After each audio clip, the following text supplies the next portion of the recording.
hatutishwi. Na mimi ni mtu mwadilifu. Nimefanya kazi kwa serikali miaka 26, hakuna hata siku moja kumekuwa na audit query. Anatembea anaulizwa alikuwa nini, hakuna hiyo ujanja hiyo. Basi tutafutie maneno kuja kupekea maneno tutupake matope, waanze kuharasi watu hapa. Ndio sisi sitakubali. Sitakubali. Na nimesema mtu akiwekea mimi mambo, nitaweka Roho Mtakatifu mbele. Yeye atapambana na Mungu kwanza, si ndio? Sisi wote tunapiga magoti tunaomba Mungu na Mungu anatusikia. Usitendee mtu udhalifu kwa sababu uko na nguvu. Hii taifa la Kenya ni letu sisi wote. Sio la watu wachache, hapana. Hakuna mtu ambaye ako na title deed ya taifa la Kenya. Sisi wote tunamiliki taifa la Kenya in equal share. Hata hapa Trans-Nzoia sio yangu. Trans-Nzoia ni yetu sisi sote, ndio. Umenichagua tu kama kwa kiongozi kwa sasa, itafika wakati mimi napatia mtu mwingine. Mimi nitaanza kuringaringa hapa na kwanza kuwapimia nyinyi hewa kwa sababu mimi ni gavana. Hapana, hiyo sio ungwana hata kidogo. Kwa hivyo wale wa jamaa ambao wako Nairobi sikia bana. Hizi hatutaki maneno hiyo. Sikizeni bana, wachana na maneno hiyo bana. Na wale maafisa wa serikali ambao wamepewa jukumu ya kulinda Wakenya wote, linda Wakenya wote. Hapana tumia nafasi hiyo kupiga siasa na kunyanyasa watu wengine. Hata wewe ukifinya watu itafika siku moja utaretire, utaenda nyumbani.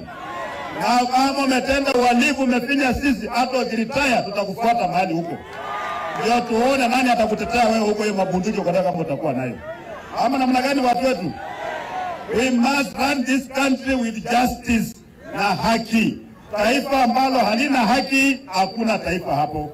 Itakuwa nchi ya kiimu. Kenya yetu iko na matatizo mengi. Na unajua uongozi ndio unaleta shida Kenya hii. Sisi baada ya kura, Rais Ruto akachaguliwa kuwa president akaapishwa, sisi na Raila tukaanguka. Si ndio? Na tukakubali. Sasa serikali inaanza kusumbua Ruto, wanagombana huko na Rigathi wanagombana. Sisi kwa upinzani tunataka tu tunangojea waanguke tuingie kwa serikali. Sheria huyo anasema hivyo, si ndio? Sasa kabla Ruto serikali yake ianguke, tena Raila anakimbia huko anamshikilia sema usianguke. Hii siasa yetu kwani inakaa aje? Serikali ikishindwa kazi, upinzani haiendi kusaidia serikali. Mnawaja serikali ianguke, watu waende kwa kura mchaguliwe muendeje serikali. Ama namna gani? Maana mimi siwezi kubali sana kwa kwamba Raila ameenda kwa serikali ya Ruto kwenda kutekeleza sera za Azimio. Hapana. Ameenda kutekeleza sera za Kenya kwanza. Si ndio? Ile ambayo gharama ya maisha iko juu. SHA haifanyi kazi. Ama inafanya? Mama Mungu analinda mama. CBC haifanyi kazi ama inafanya? Mtoto haelewi CBC. Mwalimu haelewi CBC. Mzazi haelewi CBC. Serikali haelewi CBC. Na tembe haelewi CBC. Hii mfumo gani elimu hii?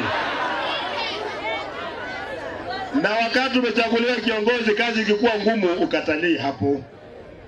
Useme ni ngumu, peana nafasi wala ambao wako na ujuzi wa kufanya kazi wafanye nini? Hiyo ndio tumefikishana. Na wajumbe wetu wote wale watakana kuongea kwa niaba ya mwananchi, wameingia kwa serikali. Na mkiona wamenyamaza ni kwa sababu wazazi wetu walikuambia kuwa na chakula kwa mdomo usiongee itakunyonga. Wameweka chakula kwa mdomo huko Nairobi, hata mkifinywa namna gani hamtawahi kusikia sauti ya watu. Watu wangu mko peke yenu. Mimi nikiongea hivi wanakasirika, wanaenda kunijadili huko State House, oh natembea huyu hapo na kiburi, natembea kwa na nini. Nyinyi watu wangu mnataka uninyamaza ama niongee? Mnataka niongee? Mimi nimetoa roho yangu na nimesema hata wakati binadamu alikuwa amefanya makosa mingi na Mungu akamuonea huruma. Akasema nitatuma nani kuja kuokoa hii watu. Malaika wote wakaogopa, nani wakaogopa? Mtoto wake mwenyewe akasema baba, mimi nitaenda. Nenda niishi kama wa binadamu, na si alikuja. Akaishi kama sisi. Si tulimuua akakufa. Miaka 2000 na baada ya Yesu kukufa, mpaka saa hizi hata mapasta wachungaji wanakulia jina ya Yesu.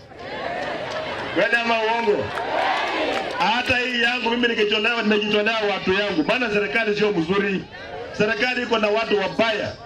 Juzi kule kwa Chebukati karibu waniue huko. wakaweka majangili hapo. Niliona hao jamaa wanaweza kuniua wakati wowote, na mimi nimekubali watu yangu, bora hata mimi nikienda hii mbebe na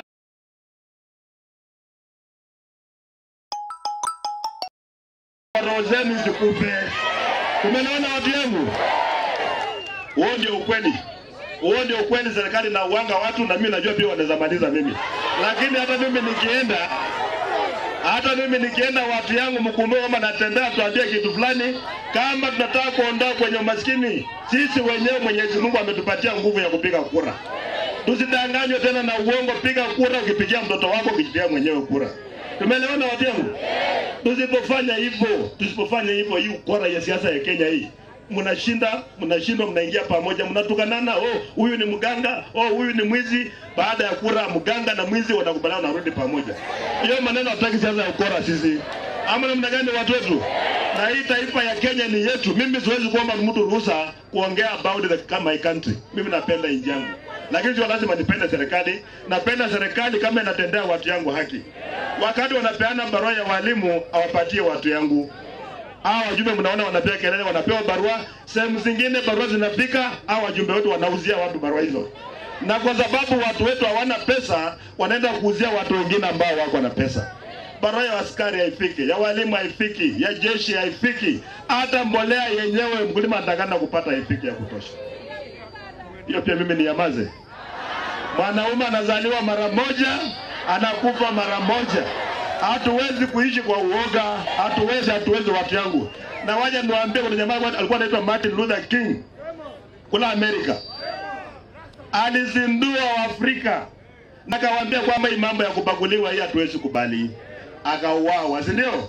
Lakini ndoto yake, asema I have a dream, ndoto yake haikukufa. Hata mimi niko na ndoto kwamba hii siasa ya kupangia watu kwamba jamii mbili inakuwa president, na Kenya iko na makabila 45. Hiyo njama hiyo lazima ivunjwe, si ndio? Ili watoto wetu wakizaliwa pia watajua kwamba anaweza kuanzia chini bila kuwa Mkalenjini ama Mkikuyu na kuwa rais wa taifa la Kenya. Na mimi naamini na niko na ndoto ya kwamba yule mtu ambaye ataenda kuvunja hiyo mambo, hiyo njama hiyo atakuwa ni Muluya. Muluya akikuwa rais atakuwa amefungulia jamii zingine zote kwamba pia wanaweza kuwa marais wa Kenya. Ili siku moja Msomali akuwe rais wa Kenya, si ndio? Mbajuni Mgiriama akuwe rais wa Kenya. Ama namna gani? Mpokoti Mturukana hata Msaboti akuwe rais wa Kenya siku nyingine. Kwenye uongo watu wetu. Lakini mtu ambaye ako na namba nyingi, the second largest community in Kenya, ambaye ni Muluya, ameshindwa kuchukua nafasi yake kwa sababu ya njama fulani. Kuna watu wawili ambao wanakaa kule mbele wanasema Waluya hawana shida, hadi bora Washiba hawana matatizo. Nani anasema hiyo maneno? Nyinyi mnakubali hiyo maneno?